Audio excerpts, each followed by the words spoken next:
పెళ్ళైనా పండగైనా వేడుక ఏదైనా పట్టుచీరల ప్రత్యేక వేదిక వారాహి సిల్క్స్.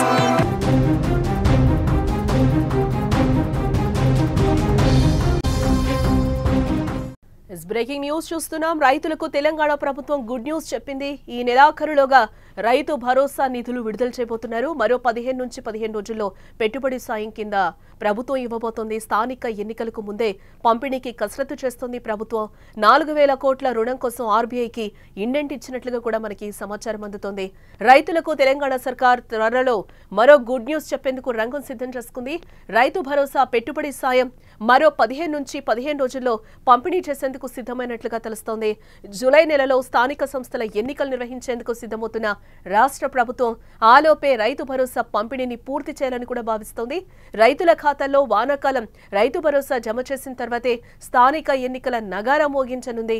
ఈ క్రమంలోనే నిధుల సమీకరణపై దృష్టి సారించారు. ఇటీవల రిజర్వ్ బ్యాంకు నుంచి 3,000 కోట్ల అప్పు తీసుకున్న రాష్ట్ర ప్రభుత్వం మరో 4,000 కోట్లకు నిన్న ఇండెంట్ పెట్టింది. ఈ నిధులన్నీ సమకూరాక రైతులకు వానాకాలం పెట్టుబడి సాయాన్ని అందించనుంది.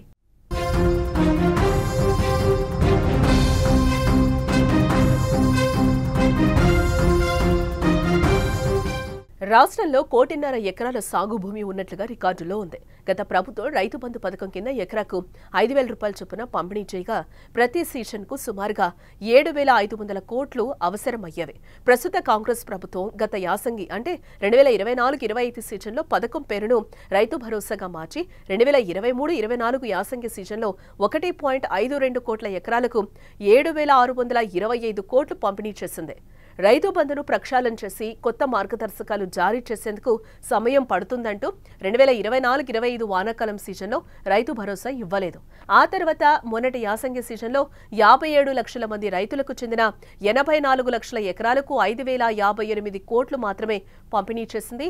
4 ఎకరాల లోపు భూమి ఉన్న రైతులకే పెట్టుబడి సాయం అందించింది. ఇక ప్రస్తుత వానాకాలం సీజన్లో మొత్తం విస్తీర్ణానికి రైతు భరోసా ఇస్తారా? అప్పటిలాగే పెద్ద రైతులను మినహాయించి చిన్న సన్నకారు రైతులకే పరిమితం చేస్తారా అన్నది ఇప్పుడు చర్చనీయాంశంగా మారింది. సాధారణంగా ఏటా వానాకాలం సీజన్లో 1.30 కోట్ల ఎకరాల్లో రైతులు పంటలు సాగు చేస్తూ ఉంటారు.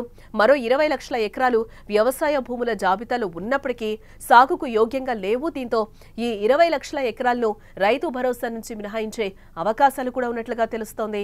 1.30 లక్షల ఎకరాలకు రైతు భరోసా ఇస్తే 7,800 కోట్లు అవసరమవుతాయి. గత యాసంగి సీజన్ మాదిరిగా చిన్న సన్నకారు రైతులకే భరోసాను పరిమితం చేస్తే 6 నుంచి 7,000 కోట్లు సరిపోయే అవకాశం ఉంటుంది. ఈ మేరకు రాష్ట్ర ప్రభుత్వం ఇప్పటికే నిధుల సమీకరణలో నిమగ్నమైంది. ఈ నెల 10వ తేదీన ఆర్బీఐ నుంచి 3,000 కోట్ల అప్పు తీసుకున్న సర్కార్ తాజాగా నిన్న మరో 4,000 కోట్ల రుణం కోసం ఇండెంట్ను పెట్టింది. ఈ సొమ్ము 17వ తేదీ నాటికి ఖజానాకు చేరనుంది. ఈ నిధులతోనే రైతు భరోసా అమలు చేయాలనే ఆలోచనలో ప్రభుత్వం ఉన్నట్లుగా సమాచారం.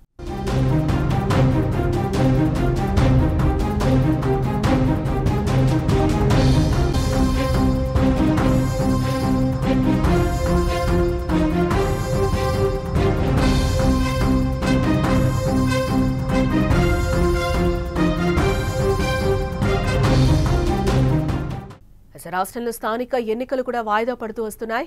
2023 డిసెంబర్లో కాంగ్రెస్ ప్రభుత్వం కొలువుదీరిన తర్వాత 2024 జనవరి, ఫిబ్రవరి నెలలోనే స్థానిక సంస్థల ఎన్నికలు నిర్వహించాలని భావించిన లోక్సభ ఎన్నికల కారణంగా సాధ్యం కాలేదు.